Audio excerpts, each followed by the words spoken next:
Today we get to talk about one of my favorite cocktails, the Old Fashioned. We're gonna start off with 2 ounces of the Old Forester Signature 100 proof. And gonna make sure we have a proper meniscus all the way to the top, as you can see.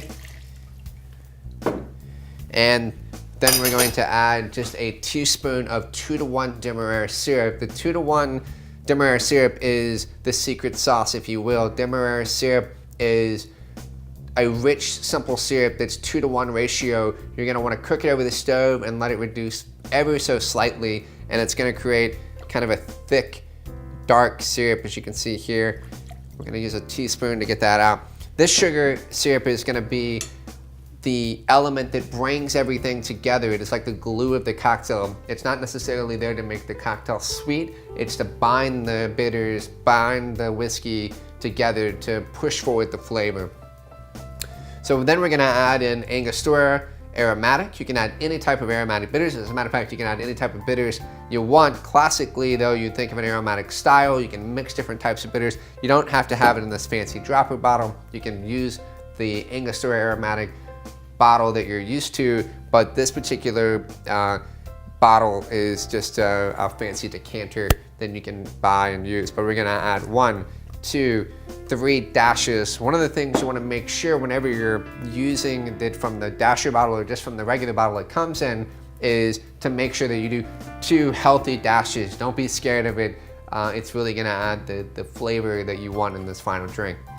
Now that we have all of our ingredients and onto our final mixing glass here, you can use any mixing glass you want. You can use a standard kind of pint glass or other variations of metal tins, but this is just a Yari glass that has a little bit more weight to it than most glasses, and so it's not gonna top over whenever you're stirring, and that's why a lot of folks use it, or some variation of that.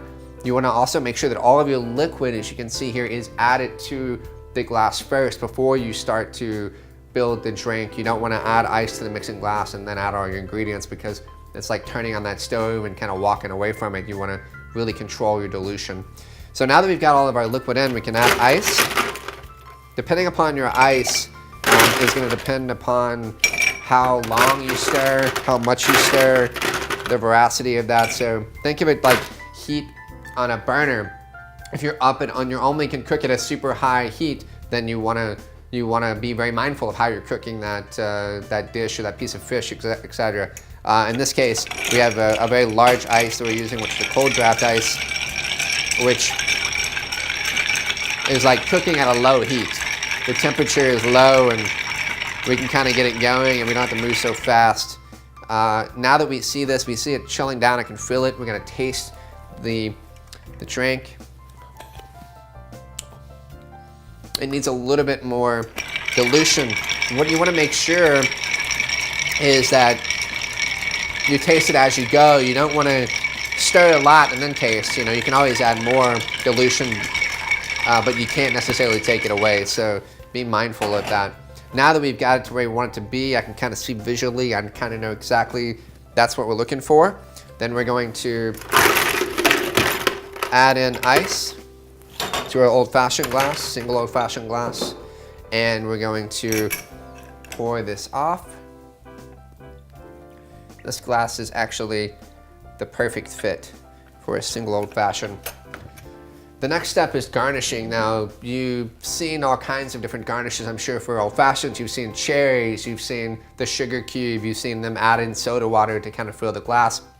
None of that necessarily is classically the way to do it. The way to do it is just spirit, sugar, water, bitters. Although the variation of adding in zest is really become kind of the norm these days, and really I think accentuates the drink a lot. A zest of orange you see sometimes.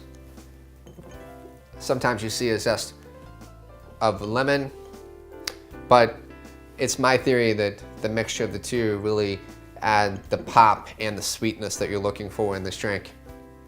As you can see, we manicured these, pre-manicured these zests. You can just cut them with a Y peeler. If you want to pre-cut them, you want to make sure they stay wet so they don't dry out. So our final drink here is the Old Fashioned done the right way. Hopefully you've got some good tips and tricks to make the Old Fashioned correctly in the future. It's one of my favorite drinks, and I'm sure it will be yours as well.